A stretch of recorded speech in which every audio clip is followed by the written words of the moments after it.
Hi, I'm Yu Fong. Welcome to my channel KL Properties with Yu Fong. Today I'll be sharing with you the two most common ways you can sell your properties here in Malaysia. This video is suitable for both locals and foreigners who want to discover the best method to sell their properties. And by the end of this video, you should be able to decide which method is best suited for you. But before all that, please press the subscribe button for the latest news and videos on KL properties. Method number 1, DIY. Or should I say SIY, sell it yourself. If you have enough time and patience, you can try this method. And here are some tips on how to do it the right way. First, determine your asking price. In order to do that, you will first need to find out the market value and recent transacted price of your property or something similar to your property. In this video, I will use condominium units in Kuala Lumpur as an example. The first step is crucial because setting the price too high may turn off potential buyers. And if the price is set too low, it may give people the wrong impression that this is a distressed sale. And because of that, people may take advantage of the situation and further depress the price. So setting your asking price at an optimal point is key. To establish a reasonable asking price, let's start with finding out the recent transacted price for your condo unit. You can use websites like JPPH and Bricks to discover past transactions of your property. So information like actual transacted price, square footage, number of rooms, property address, and the transacted dates are all readily available on these websites.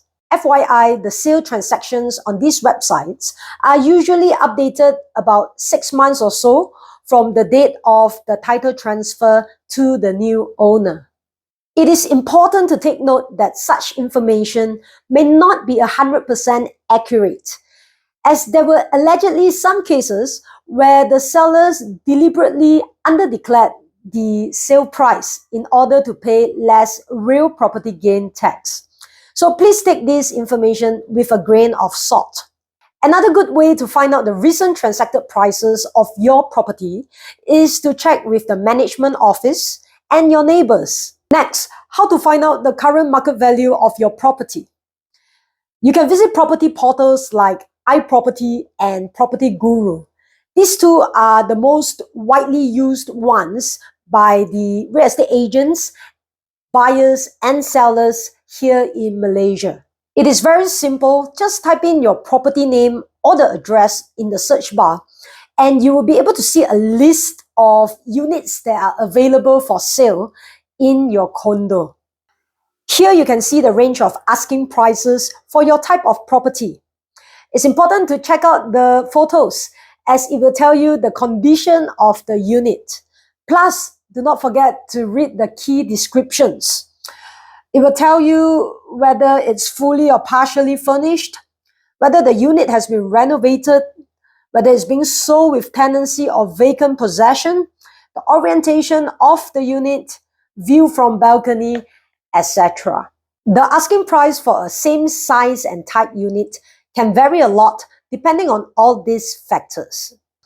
Now, after obtaining both the recent transacted price and the current market asking price, you should be able to come up with a good asking price for your unit. Next, it is time to put the word out. Let people know your unit is available for sale by word of mouth. Inform your management office, your neighbors, and most importantly, remember to advertise on the property portals like iProperty and Property Guru. You will need some nice photos of your unit for advertisements, and a walkthrough video will be a plus. Important tip, before every viewing appointment, make sure your unit is clean, bright, and tidy. A good first impression goes a long way. After your advertisement is up, you will start receiving enquiries.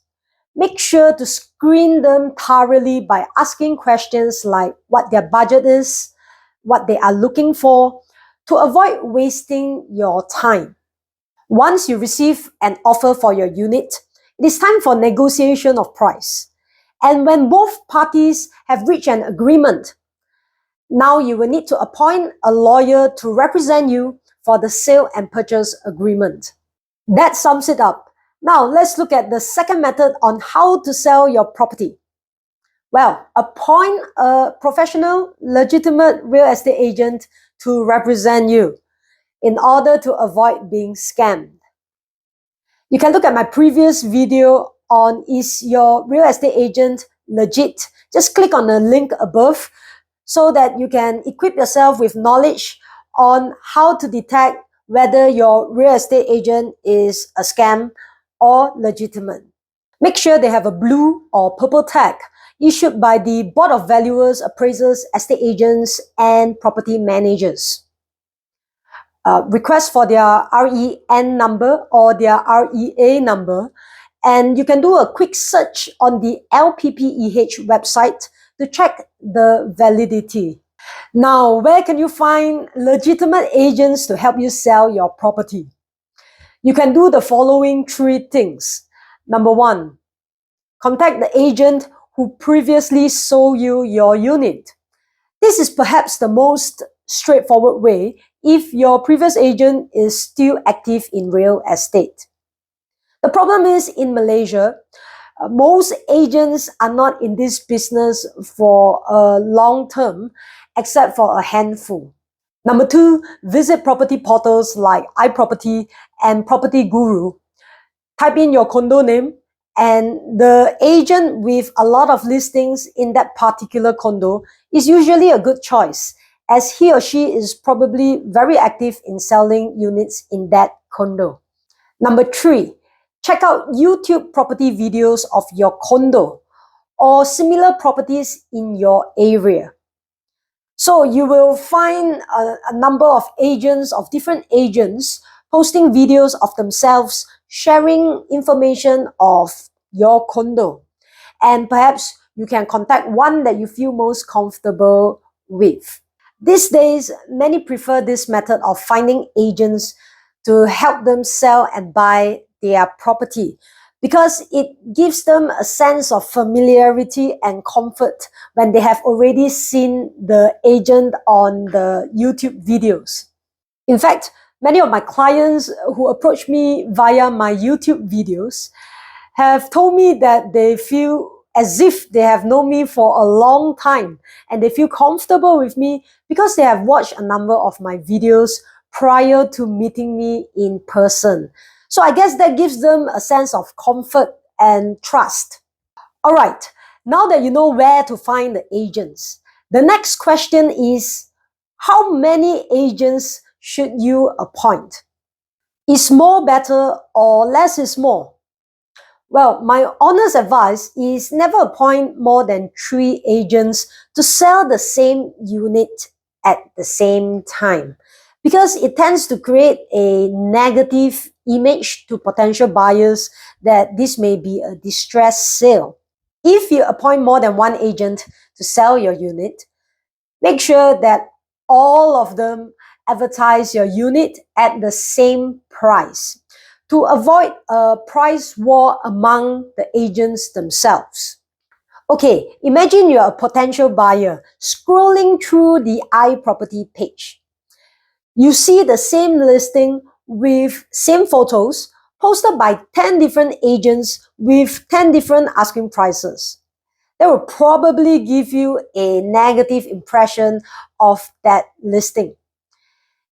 Most will think that this is a distress sale, and because of that, the buyers will try their best to depress the price further. Ideally, if you have an experienced and reliable agent, it is best to appoint only one as your exclusive agent who will prioritize your unit and have your best interest at heart. Oh, trust me, dealing with one agent will surely give you a lot less headaches. I've seen owners with multiple agents, and they cannot figure out which agent has the key, as it's been passed around by different agents all the time. I remember there was a case where one of the agents inadvertently forgot to close the balcony sliding door, and the wooden floor in the living room was completely destroyed because of heavy rain. The sad part is the owner of the unit could not even identify the negligent agent because he had more than 5 agents representing him at that time. So none of them would admit that it was their fault, and he had no choice but to bear the loss himself. Moral of the story, it's advisable to go with one agent first. Quality over quantity. Anyways, the exclusive appointment usually lasts for a period of 6 months only, unless it is renewed. So my advice is go with one reliable agent for 6 months, and if nothing works out, you can always appoint another 1 or 2 later on. When appointing your agent, it is important to talk about the duration of the appointment and the agreed professional fee, so everyone is clear. FYI, agent fee is paid only when the unit is sold. In terms of professional fee, the standard fee is 3% on the SPA price and 8% sales and service tax on the professional fee. For example, if your SPA price is 1 million ringgit, the professional fee will be 30,000 ringgit, and the 8% sales and service tax will be 2,400 ringgit. So total payable from your side will be 32,400 ringgit. Good news, if you are paying real property gain tax, your agent fee can be deducted as cost in the RPGT calculations. Alright, so do you prefer to SIY or appoint an agent to help you sell your property? By now, it should be pretty obvious that it requires a lot of work and experience when it comes to selling your property. It's not as simple as opening and closing the door. It comes down to pricing and negotiation tactic, advertisements, having the right photos and videos, social media, and having a lot of time and patience to attend to many things. So unless you have a lot of time and patience to attend to all these things, you are better off appointing an agent to represent you and help you sell your property. I hope this video helps. Drop me a WhatsApp message if you are interested to sell or buy properties in Mont, Kiara. Other than that, my name is Yu Fong. Thanks for watching, and I'll see you in my next one. Bye.